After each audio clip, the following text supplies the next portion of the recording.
if we go with the parcel movement rule of if anyone in the kingdom is editing parcels, no one else can go into the EK tool. Yeah, that's on the world building that we are going to do a lock. Then it might make sense to have the same type of lock. Okay. But just on a per building basis? I'm totally fine with that, especially if you can reuse the code or repurpose the code. That would be fantastic. Because so in world building, on the Kingdom Builder tool, we already wrote a rule that just said, you know what, let's just put a lock on the Kingdom Builder tool. It's the easiest thing to do. So if you're a noble and you want to add a new farmland parcel or a new village, you come in, the tool is not being used by anybody, you open it up, and he comes in, also a noble, and says, I want to open the world building tool. It says, sorry, John's already using it, try again later. If you disconnect or you close it or whatever, if you disconnect for any reason or you close it, it opens it up. If I'm the world owner and I come in, the error message it gives me is, John's already using this tool, do you want to boot him out? So I can eject you and unlock it at any time. What about like AFK? If someone has it open, they haven't disconnected, but they're not at their desk. Well, if they're away for from 30 minutes, there's a timeout, right? Okay, where after a certain amount of time, they're going to be disconnected. Or the world owner, the monarch, can just say, "Screw John" and boot him out. But this was the quickest way for us to get running around having to build online editing, where now you're making changes in this tool and I've got it open and I'm seeing those changes and we have conflicts, and that whole thing was just like 10 times or 20 times more work than a simple locking system. So we decided, you know what, this is already an edge case, and it's just not going to be that often. How many players will be affected by this? So first of all, you're talking about people using the Edit Kingdom tool. They have to be a noble or a world owner, and most of our players are actually out in the game playing. So now we're talking about a pretty small percentage. And now they have to be in conflict, wanting to do it at the same time and unwilling to work together. It's starting to get to a smaller and smaller subset where it just felt to me like building a giant online editing cooperative system. The juice wasn't worth the squeeze. No, it's right. It's the second time I've heard that this week from me, probably. I love it. It's one of my. All right. So from the ground level, what is the player going to be seeing? So you've come in on the building level. Okay. And you've edited it. You've moved that parcel now. Even if I'm standing on it, I get teleported with it. No, that already works. Yeah. So that's no problem. And if I'm on the edge, it's just going to be there and then blink out. Right now, eventually, it'll blink out, and right now there's just a big gap. Yeah. Right, we're going to have to get into that, but I don't want to get into that in this meeting. So that's it for city building phase 1. I mean, there's some other stuff in here about warning messages and ownership and rights. Okay, so this is one thing that we should cover in phase 1, which is right now it's buyer beware, seller beware. I don't know what it's if you are putting your building in somebody else's parcel, you are at risk that they could potentially screw you out of that building, right? And the reason for that is we don't have a mail system right now, so we have no way to get that building back to you if they banish you, or if you get banished from that world while you are offline. This is a PvP game, right? Yeah, but not in the EKs. The EKs are not. I mean, not between parcel owners and let's be honest. Most people that are sharing EKs are either going to probably be guildmates or friends. Yes. So eventually, long run, that's not going to work, right? We need to have a mechanism that is a fallback to where if Bentley puts his building on my parcel and we have a falling out and I eject him, it will gobble all of his stuff up, package it, and send it to his spirit bank. I'd love to steal his house, though. Right. Well, I'd love to swindle you. You'll have your moment then until we get around to actually building the mail system. And I don't want to put in a bunch of fail safes right now that we'll just have to pull out again later when the mail system comes online. So that makes sense. So for the initial version, instead we're just going to pop up a warning that says, hey, don't put your shit on Tommy's parcel unless you trust him. Just don't do it.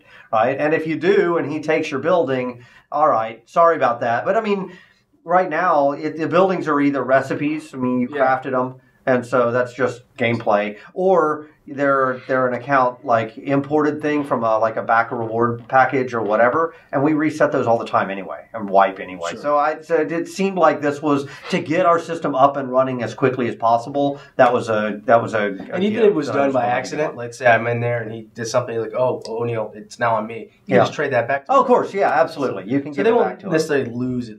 No, they only lose it in the situation that the parcel owner is like, ha, it's taking your stuff. And okay, they can. But it seemed like playing their parcel. Yeah, it seemed like we could deal with that. That's an interesting problem though, because what you were talking about before, the kind of infinite loop problem of an infinite storage problem. Right. Stephen called that the comet, right? Yeah. The giant comet that was hurling towards us. If you mail me my house with a vendor on it, with storage on it. Yep. Isn't that effectively becoming a deed? But I didn't have to remove all my stuff. That's true. It is. But we know we have to have overflow rules for this period, right? Because there's just too many things that rely on that. And I guess you could make it a special deed that couldn't be used by vendors or something. So right? We haven't done that system, but my other thought is at the time we mail it, we'll do what we wanted to make you do anyway, which is that we'll strip all that inventory and we'll mail it in the package, but it'll be coming separately. So your Spirit Bank will go into overflow, but we've avoided the nested hierarchy problem of vendors containing parcels that contain buildings that contain vendors that contain parcels that contain, right? That's what we're trying to avoid. So, but we have to deal with overflow. I mean, it's a reality of any MMO that you have to deal with. What happens when you need to put something somewhere and that container simply is not supposed to be able to contain it. Right. So our general philosophy for that is to go ahead and add it, but while they're in the overflow state, they cannot pick up anything new. If you need to add friction, you can slow them down, or you can add something else to try and force the player to want to get out of that overflow state. Right. And you try to avoid any system where the player can forcibly put themselves into overflow. You can't always do it. Like this is a great example of one where somebody could force themselves at overflow. Another option, though, is instead of doing it straight to their Spirit Bank, is we could potentially dump it effectively in the export or embargo area of that EK. And when they get in the next time, they have to go use a container that opens it up, and now they've got choices, right? But then that would have a separate container, which is not as bad as dumping too many things in the same container. Right. So there's solutions. There's solutions, but in the meantime, while those real solutions are still being cooked, I didn't want to jump through a bunch of hoops here only to pull them out later. So it was just like, all right, for phase one, since we wipe all the time and give people their stuff back, let's just not worry about it. Because 99% of the people who do this aren't going to have that problem. Yeah. It's guildmates working together, or people who, they want to build a market. If they screw a bunch of their tenants out of their buildings, that's not going to do very well in helping them get to their goal of building a thriving market. So, So when we clear out and reset their banks and stuff, anything that they've acquired since then, does that get added to it? That totally depends. We do different types of wipes. Gaming the system in this way. We do different types of wipes all the time, right? Right now, sometimes we wipe everything, including skills. Sometimes we do just a campaign wipe, but they keep their EK and their Spirit Bank. Sometimes we wipe all worlds, but keep the Spirit Bank. I mean, it totally depends on what we usually try to not wipe unless we have to, but there are moments when it's like, all right, we got to wipe all the things. So I guess what I'm curious is, if I own a parcel and you have a house, or you have a couple of houses, you throw those houses on, I then take them, it's now in my Spirit Bank. We reset, you get your houses back, but then I've kept the two houses. In theory, that could happen, but we probably won't. We'll probably end up having to do a wipe. So, one of the things that I mentioned in here was marking the assets with the original owner, right? Like who put it down. So, because the only person that can pick it up is either the parcel owner, or for parcels, it can be the monarch, right? For buildings, the parcel owner. For parcels, it's the world owner. Those are the only people who can pick up buildings that they don't own. If we marked it as this is John's building, and on pickup we keep the information that it was John's building, then when we do that scrub, we could just add that logic in of, hey, and by the way, look for any buildings that were not assigned to this account. So I mentioned that one to Stephen, and he said we could persist that data. We don't right now, but we could. So if that's not marked in here, we need to make sure that it is as a follow-up task. Well, yeah, it sounds like you're making houses bound at that point. We're not really. It's just a stopgap measure right now for this weird state that we're in, where we're constantly wiping and giving people their web rewards back. I mean, that should never happen, right? Right. So is that everything from city building phase 1? I think it is. Yeah, so it is. So, okay, so just right there, I tried to limit the scope on that as small as I could, right? So without any parcels, it's still one world owner, and only he can drop a village. But in that village, I can actually sign both of you guys up at Vassals, and now you can drop buildings there, and you can put vendors on the buildings. And there's no taxes, and there's ways that you can lose your bill. I mean, it's clearly there's some tentacular pieces that spread out that we're going to have to lop off because it's kind of ugly. But it does mean that we could get together and form a village and put down our vendors, and people could come and shop. It takes a village. Dear. Stay in school. Okay, so that's phase 1. So world building phase 1 basically mirrors the things we just talked about, only at the parcel level. But if you look through it, it's basically the same stuff. Hold on, let me... So world owner can make nobles. He has the same set of lists for adding, removing, and listing them. The kingdom editor has the locking, which was an addition that this other system didn't have, but might. So I guess you're going to get back to me on that. Let me know if we need to add the locking or not. So like I said, as long as it's not buggy, I don't care. If that's something that we can reduce the scope and get it done quicker, I'm happy. And then that's it. So city building phase 1.5, jumping back to the city side of things, is to enable the token system, right? So we've actually done a bunch of this work. Tommy did a bunch of this like a year ago, right? And right now all the tokens on all the strongholds are just set to 99, so there's no real weight limits. But so the idea is turn on those systems and add the token limits to, so when I say you can add buildings now on this parcel, I can specify, and by buildings, I mean you can add 1 small, 1 medium, and 2 larges, or whatever. We'll probably have to update that to all the housing that we did before. Yeah, I'm sure there's a bunch of stuff here. And when we eventually get to annexes, like extensions to buildings, yes, we'll need to figure out, do those chew up tokens or those freebies? So if I want to put a breakfast nook onto my manor, if we do that for some reason, or more likely, I want to put another room onto it so that I can add more crafting tables. Do we require a small token in addition to the large one that the manor took, or is that just a freebie? And I don't know. We just have to decide that. It gives us more design control if we make it take tokens, but it also adds complexity if we ever want to shift those to hippos, right? Yeah. So I don't know if we want to do that. I don't think. Yeah. Because then how we're doing the castle, then we would be doing, that would be the same thing. We'd have to use tokens. Right, exactly. And I don't know that we want to do that. Okay, so token system, finishing that out, which should be pretty straightforward. I had a task in here for automatically cleaning up the world list because we didn't do that in the first phase. So if the world leader banishes, if I'm the world leader, the monarch, and I banish John, even though he was a noble, I just decide, screw this guy, he's out. Then not only should we clean up all of his stuff and pull it out and mail it to him, but we need to figure out what to do with all the players that had buildings there. They need to get mailed their stuff. Or, we need to remove him from the allowed player list.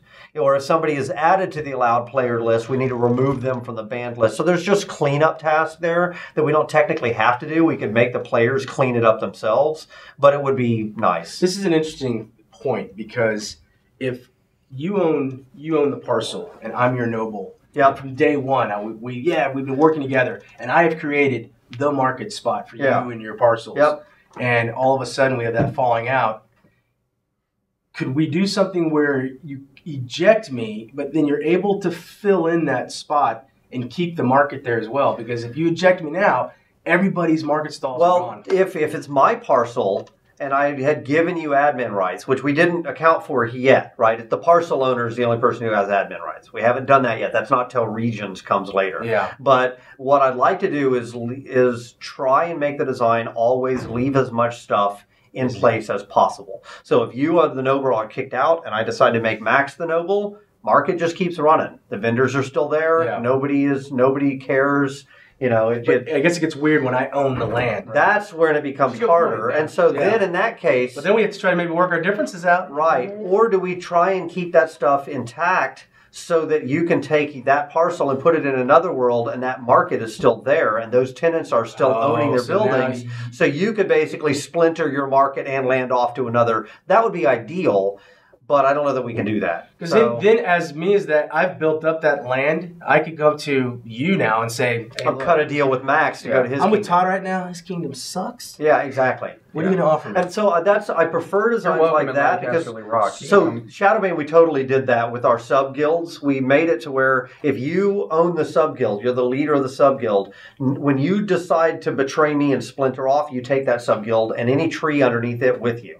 So because we were actually trying to engineer it to make it easy for bigger and bigger things to fracture and fall apart. It leads to more interesting gameplay. Sure. So if we can figure out a way to do that, I'd love to. But honestly, that's like world building phase 3 or something. That's after we have regions and the real hierarchies in place. That's when I would look at something like that. It's cool to see your vision though. It's always like what you're thinking. Start with baby steps and crawl, then walk, then run, then fly. So I'm trying to crawl right now. So okay, so vendors and taxes was part of 1.5, which is okay. Let's go ahead and wire up the taxes into the parcel ownership as well, so that now the parcel owner can set a tax. Should be pretty straightforward. In fact, that might not fall on you. That might be something that goes over to Charlie or somebody else. Yeah. And then I added a few of these other things that we know we need to get done at some point. They were in a different dock. They were in that world construction dock. I moved them over here so that I could sort them in terms of priority. So building annexes, which is the breakfast nook thing we talked about earlier when I want to add a study to my house or whatever, and tying that in first just as a custom deed. And I think that was it for City Building 1.5. World Building 1.5 was adding in the cell limits to nobles. It was the thing I talked about. John can only put 40 cells worth of items here. Right. Automatically cleaning up the world list as well, just like I did at the building level. And then adding in kingdom taxes. So that was 1.5. So the 1.5s really weren't a lot of work, honestly. It's just they also weren't absolutely core, so that's why I peeled them off. But I didn't want to dump them into the phase 2 because the phase 2s are pretty giant. So phase 2 then has multi-asset deeds, which we've talked about a bunch, dynamic sockets, because I really want to get rid of having a distinction between diagonal wall segments and straight. I'm still trying to figure that one out. Art changes for that, so there's a section in that you'll need to look at, John. Hippo extensions to building interiors, which we want for the Citadel and the Palace. And then it gets into world building phase 2, which is the regions and setting up permissions and the region list and all that stuff. So I'm going to suggest that you guys don't even really read that stuff, because what will happen, because it happens every time, is we build phase 1, and then based on how that turns out when I can actually play it, that'll end up in some changes in phase 1.5. And then when we build that and we can actually play it, then I'll know more about what worked and what didn't work in those designs, and then I'll have to go do a rewrite of phase 2. So it's basically, I'm kind of chalking the outline of, and eventually we're going to build this thing here. But when we get to it, I know it won't exactly fit that outline. This tells you where I'm thinking of going. I was going to say, it at least shows, again, it shows your vision, which is... Right, of where I think we're going to be, but inevitably it changes when we actually get there. It's just the way it always works. It's design. Such a ham. The worst. All right, so you guys have to build this. What questions do you have about the building? What did we not cover that you guys need to know to give me a... Well, I guess next step is you're going to get Lisa a time estimate, and then you're going to come back with questions and a TDD, right? Yeah. Yes? The next step do you need a TDD for this? Is this... I don't know if it's... worthy of one? Big enough for TDD? It seems pretty simple. Like, to me, I think you could work all weekend and have this done for me this week. When I think through it. I'm just saying, if I, well, maybe not you, but if I had a programmer in here who took pride in their job and cared about their career, I think that would be reasonable. What do you think, Max? I think, yeah. There you go. Maybe we should get some of those. Yeah, okay. Great. All right. Are we good? Yep. Cool. We'll run through it. This is officially out of my hands, and you guys are just going to come back with gold. That's how I read the questions, meeting, right? Yeah. Questions, Or more and questions. then gold, right?